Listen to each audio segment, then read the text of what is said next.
दिनै बेनिफ्राय जोबोद मोजां दलीय कर्मीफ्रा एक्टिव भाबै दिनैनिफ्राय गोसारै मावजोबसिगोन आं बेनि आगोलबो मोनसे धर्मीय सभा जोंनि गुरुदेव कालीचरण ब्रह्मनि पर्वतजरा डिस्ट्रिक्टनि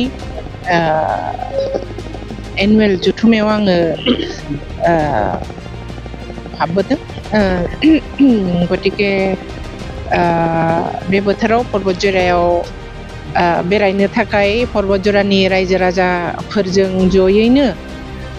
ओंखाम गोरलैनि बोथोर माइ हानायनि हाखांनायनि ओंखाम गोरलै जानायनि बोथोर बयखौबो लोगो मोननानै जोबोद मोजां मोनदों जोंहा दाखालिसो 13 and 14 आव 12 and 13 आव जोंहा BTC आव एसेम्बलि जानानै थांबाय होननो थाङोबा बे एसेम्बलिया जोबथा एसेम्बलि हिसाबैनो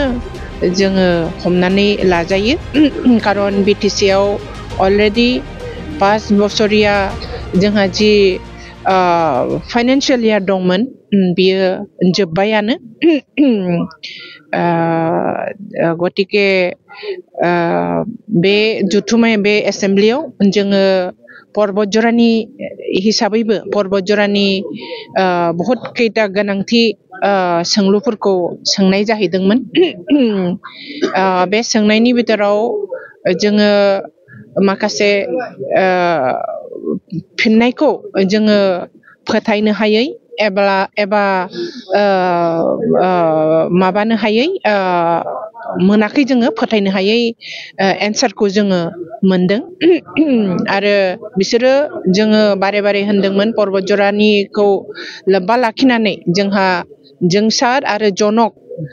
सानै NDFB नि NDFB होननानै बुंनाय बा सानै सेंग्राफोर जोंहा जिहेतु BTR जाखांनायनि परे सुक्ति जानायनि परे NDFB होननाय गैला सानै जोङो सेंग्राफोरखौ जिउ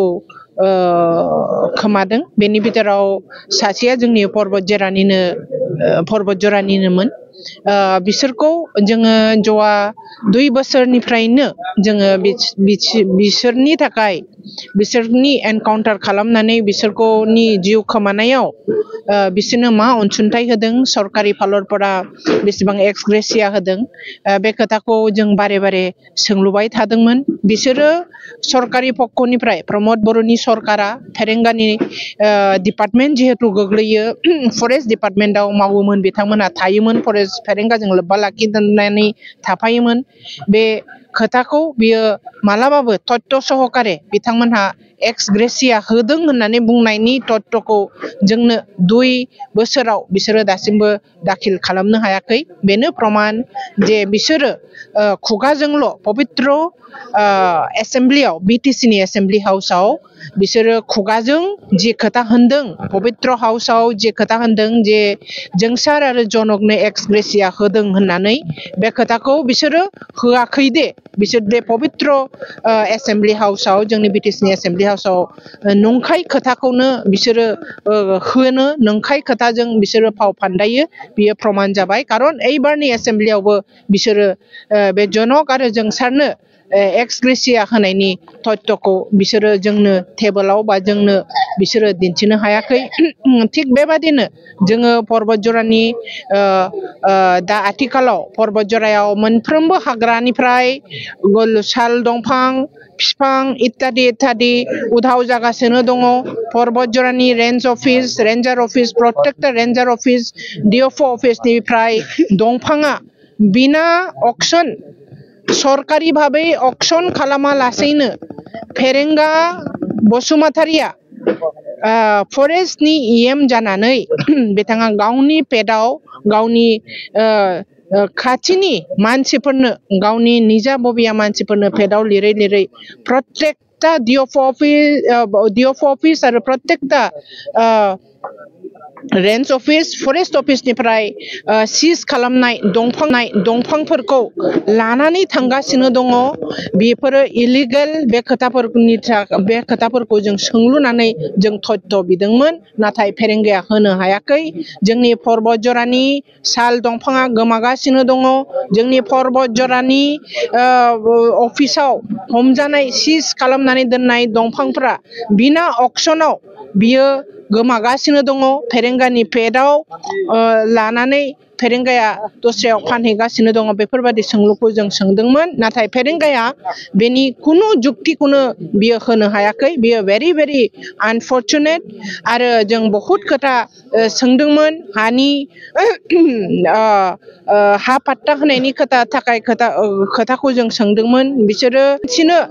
2,500 लाख नङा 2,500 मानसिनो हानि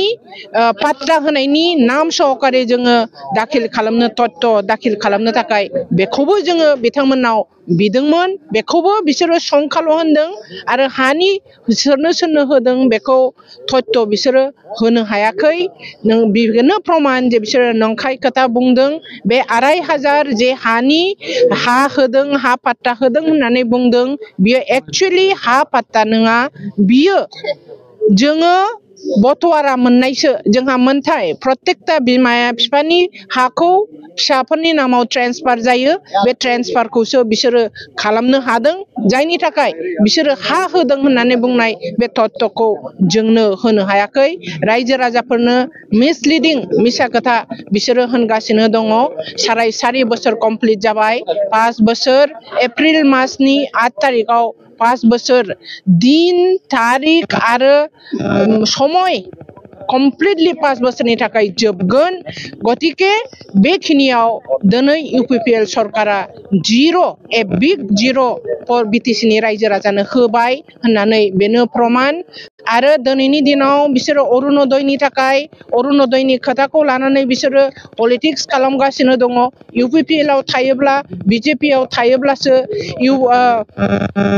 अरुणोदय मोनगोन होननानै रायजो राजा आइजोफोरखौ बिसोरो हुलुस्थुल खालामगासिनो दं नाथाय दिनै रायजो राजाफ्राबो